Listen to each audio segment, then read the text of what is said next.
Hari ini agak berbeda dengan video-video sebelumnya, di mana habitatnya hari ini lebih banyak di sekitar-sekitar perairan karena kita sudah mendekati kawasan Taman Nasional Betung Kerihun.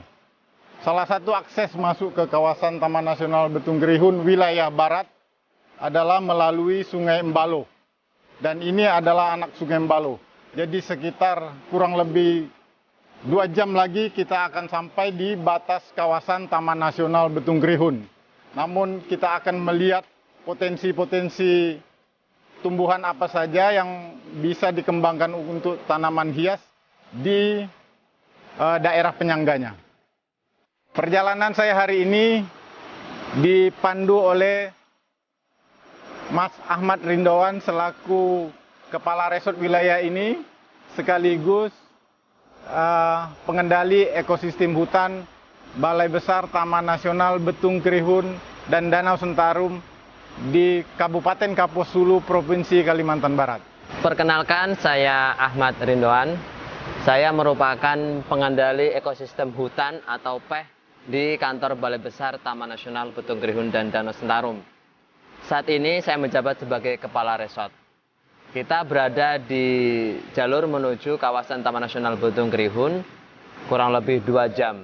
Dan saya berkesempatan untuk mendampingi Bapak Junaidi untuk menggali potensi tanaman ataupun flora yang ada di kawasan penyangga Taman Nasional Betung Kerihun yang berpotensi untuk bisa dijadikan sebagai salah satu tanaman hias.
Sepintas kita lihat ada tampilan alokasia di atas bukit sana. Kebetulan di sini ada aliran air mengalir ke anak sungai Embalo. Nah, ini ada sedikit keunikan dari alokasia ini karena dia hidup di aliran air. Artinya penyebaran bijinya selalu diikuti oleh air. Mungkin itu yang membuat dia spesial. Kita akan lihat jenis apa ini, alokasia apa gitu.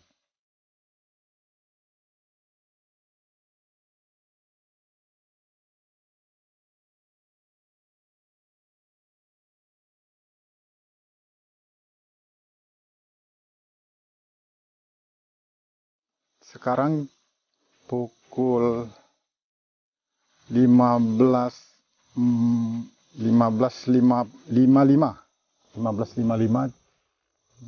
Matahari sudah hampir redup. Ini Mas Rindowan memandu saya menemukan alokasia yang besar sekali. Ini tidak seperti biasanya. Alokasia ini tingginya lebih dari 1 meter.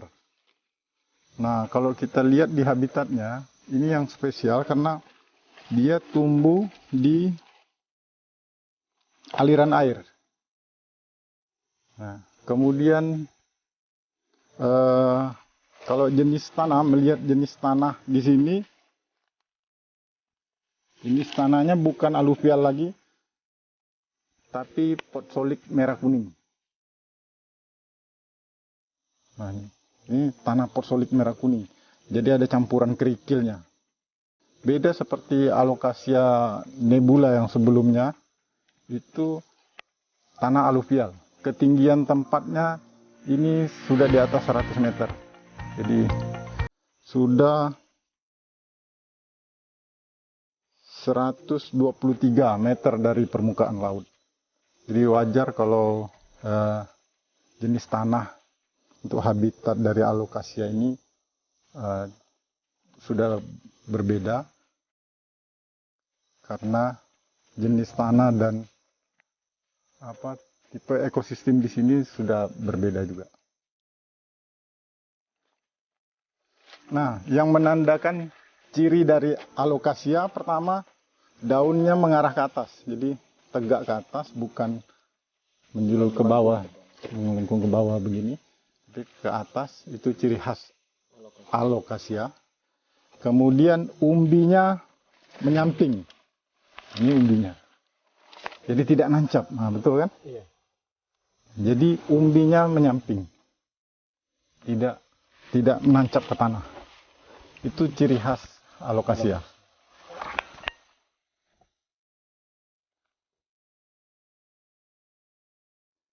Kemudian yang besar-besar begini, yang big size atau giant seperti ini tidak banyak. Ada kurang lebih 3 jenis yang di Kalimantan.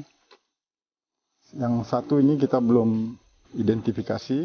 Yang kedua itu Alokasia sarawakensis.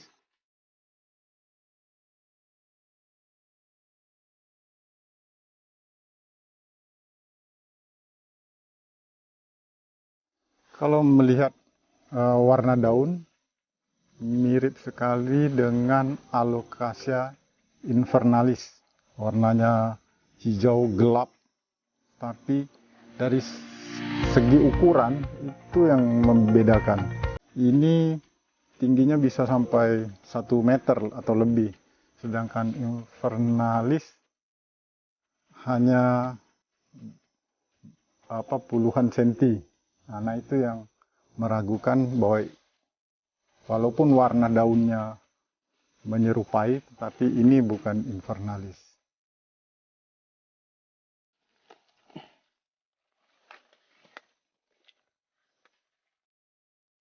Satu lagi jenis yang mirip tampilan fisiknya itu Alokasia inornata. Warna daun hampir sama, kemudian batang dan bisa tinggi sampai 1 meter. Tapi dari referensi yang ada itu ditemukan di Pulau Sumatera. Jadi belum pernah ditemukan di Pulau Kalimantan atau Borneo. Nah, dari referensi-referensi yang ada, pendekatan-pendekatan jenis alokasia ternyata hampir semuanya ada yang mendekati tetapi tidak persis. Nah, ini kita berharap ini alokasia jenis baru. Ya, mudah-mudahan bisa jadi ikoniknya untuk wilayah ini. Mungkin ke depan kalau memang belum diidentifikasi, kita akan beri nama Alokasia mbaloensis. Karena di pinggir sungai Mbalo, akses masuk ke Taman Nasional Betung Krihun.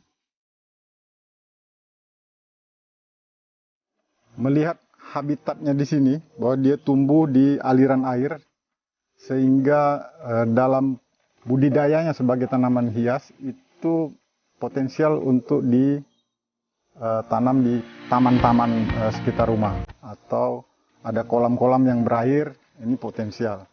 Dengan cahaya yang redup, kemudian aliran air yang mengalir terus, nah, ini akan menjadi tempat terbaik untuk jenis alokasia ini. Dari fungsi ekologisnya ini kelihatannya alokasia ini punya pengaruh sangat penting bagi ekosistem setempat karena dia hidup di aliran air.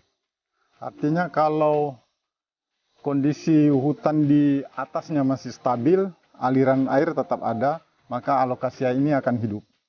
Tetapi kalau hutan di atasnya sudah rusak, sudah terbuka, kemudian suplai air sudah tidak ada, berarti ini otomatis akan mati juga alokasianya. Jadi bisa dikatakan ini indikator bahwa